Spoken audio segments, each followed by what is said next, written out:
দৰঙত মালিকৰ আক্ৰমণত শ্ৰমিকৰ মৃত্যু মজুৰি কেন্দ্ৰিক সংঘাতৰ বাবেই ঘুচিয়াই হত্যা শ্ৰমিকক দৰঙৰ শ্যামটিলাত সংঘটিত হয় এক হত্যাকাণ্ডৰ ঘটনা ধুলা আৰক্ষী থানাৰ অন্তৰ্গত পশ্চিম পদুখাত গাঁৱৰ ইটাভাটাত সংঘটিত হয় এই হত্যাকাণ্ডৰ ঘটনা জানিব পৰা মতে বৰপেটা জিলাৰ কলগাছিয়াৰ আবু বক্কৰৰ সপৰিয়ালে শ্ৰমিক হিচাপে কৰ্মৰত হৈ আছিল ইটাভাটাটোত আজি পুৱা মজুৰি বৃদ্ধি কৰাক লৈ সামান্য কথাতে কাজিয়াৰ সূত্ৰপাত হয় মালিক মুস্তাফা আলীয়ে প্ৰচণ্ড ঘুচিয়াই শ্ৰমিক আবু বক্কৰক হত্যা কৰে মালিকৰ আক্ৰমণত মৃত্যু হয় শ্ৰমিক আবু বক্কৰৰ স্থানীয় ৰাইজৰ খবৰৰ ভিত্তিত ধুলা আৰক্ষীৰ এটা দল ঘটনাস্থলীত উপস্থিত হৈ মৃতদেহটো উদ্ধাৰ কৰি মৰণোত্তৰ পৰীক্ষাৰ বাবে মংগলদৈ অসামৰিক চিকিৎসালয়লৈ প্ৰেৰণ কৰে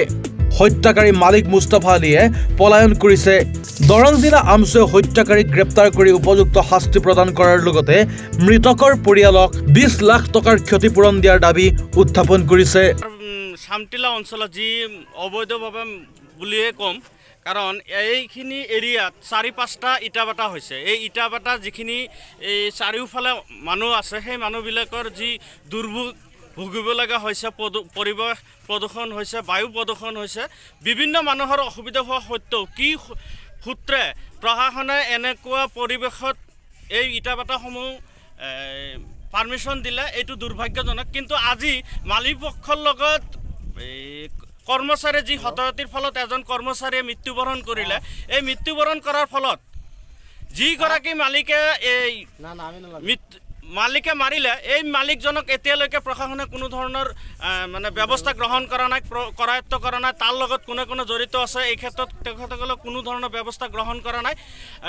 প্ৰশাসনক দৰং জিলা প্ৰশাসন ধুলা আৰক্ষী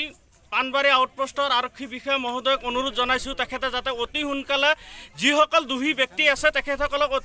গ্ৰেপ্তাৰ কৰি জেল হাজতলৈ প্ৰেৰণ কৰিব লাগে আৰু মৃত পৰিয়াললৈ এই ইটভাটাৰ মালিকে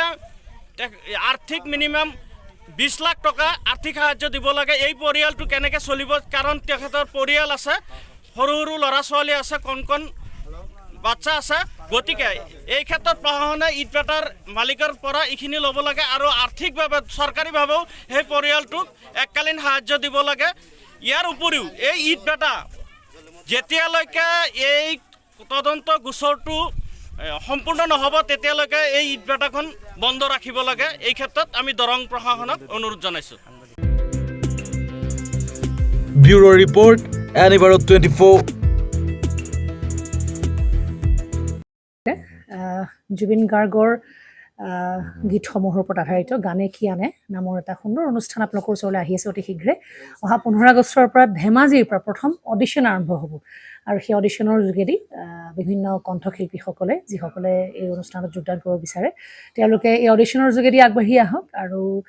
জুবিন গাৰ্গৰ বহুত ভাল লগা গান আমি সদায় শুনি আহোঁ আৰু আপোনালোকৰ যদি ভাল লগা গান থাকে জুবিন গাৰ্গৰ আপোনালোকে গাই ভাল পায় তেন্তে অডিশ্যনত যোগদান কৰক মোৰ ফালৰ পৰা আন্তৰিক শুভকামনা থাকিল এই সম্পূৰ্ণ অনুষ্ঠানটোলৈ ধন্যবাদ